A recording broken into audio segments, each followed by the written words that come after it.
gabay ko sa buhay at itinuring ko pong nanay ngayon. Kahit po hindi ko kasamang lumaki ang aking mga magulang, wala pong nagagabay sa akin na tatay kung paano magiging lalaki ng isang pamilya. Meron pa rin pong ginagamit ang Panginoon na tao upang ako po'y tulungan at turuan sa mga bagay na dapat ko pong malaman. Pero hindi po naiwawaglit sa kaisipan ko.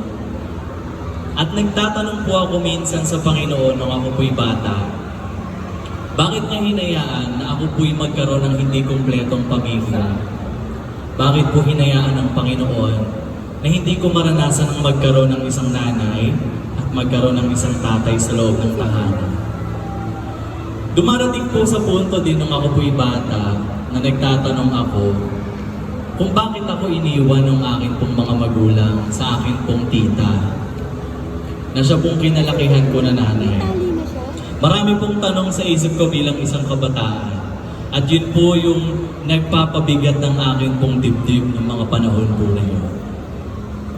Pero mabuti po ang ating Panginoon dahil gumamit po siya ng isang tao upang ipakilala sa akin ang Panginoong Jesucristo na hindi po palahad lang ang kasawian at kakulangan natin sa buhay upang magkaroon tayo ng buo at kumpletong puso at pag-iisip maging buhay sa Panginoon.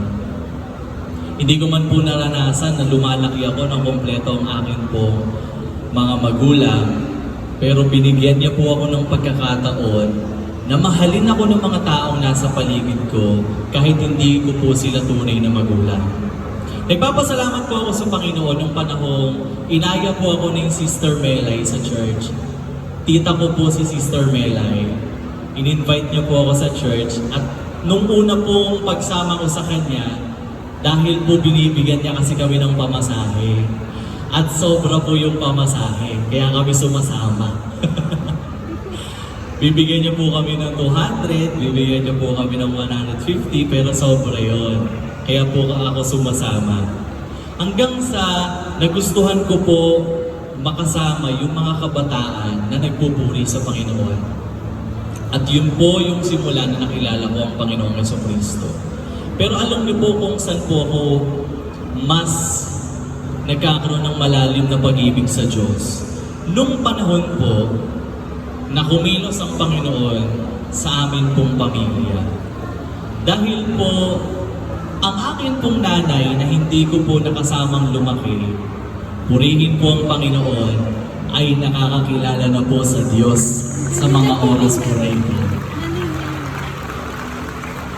Maging po yung akin pong tinuturing na nanay na nagpalaki po sa akin ay nandito po ngayon sa oras po na ito. Purihin po ang Panginoon dahil naniniwala po ako. Ganun man po yung sinapit ng aking buhay, hindi po yun dapat ikalungkot ng akin pong sarili. Dahil naniniwala ako kung hindi po nangyayari po yung mga bagay na yon, hindi ako makakakilala sa Diyos. Kung tatanggap po tayo ng mga bagay na nakakalungkot at mabigat sa dibdib sa Panginoon, siguro po alalahanin na lang natin na yan ay kaparaanan ng Diyos sa bawat isa sa atin upang makatagos sa ating mga puso, upang makilala natin siya at tanggapin natin siya bilang Diyos tagapagligtas ng ating pong mga buhay. Ngayon po, kahit po ako ang naging bunso ng aming pong tahanan dahil wala pong ibang anak ang aking pong tita, marami man po siyang palaki pero ako po yung tumayong anak niya. Pero ngayon po kaya ko pong sabihin po sa inyo na ngayon ay maluwag po tayong ginagamit ng Panginoon upang ang akin pong kwento ng buhay ay maibahagi ko po sa lahat ng mga kabataang nakakasalubungan ko. Sa eskwelahan man yan, sa barangay man yan, sa amin mong pamilya po. Magpapasalamat po ako sa Panginoon dahil naniniwala ako na kung paanong nagpakilala ang Diyos sa buhay ko sa magitan ng pinakamadidilim na yugto ng akin pong sarili, kayang-kaya din po ng Diyos gawin yan sa atin pong lahat ngayon. Sa mga nais po na tanggapin ng ating Panginoon, Patuloy po natin buksan ang ating mga puso at hayaan lang po natin magpakilala sa ating personal ang ating pong Panginoon. Purihin po ang Diyos sa ating pong kalagitnaan.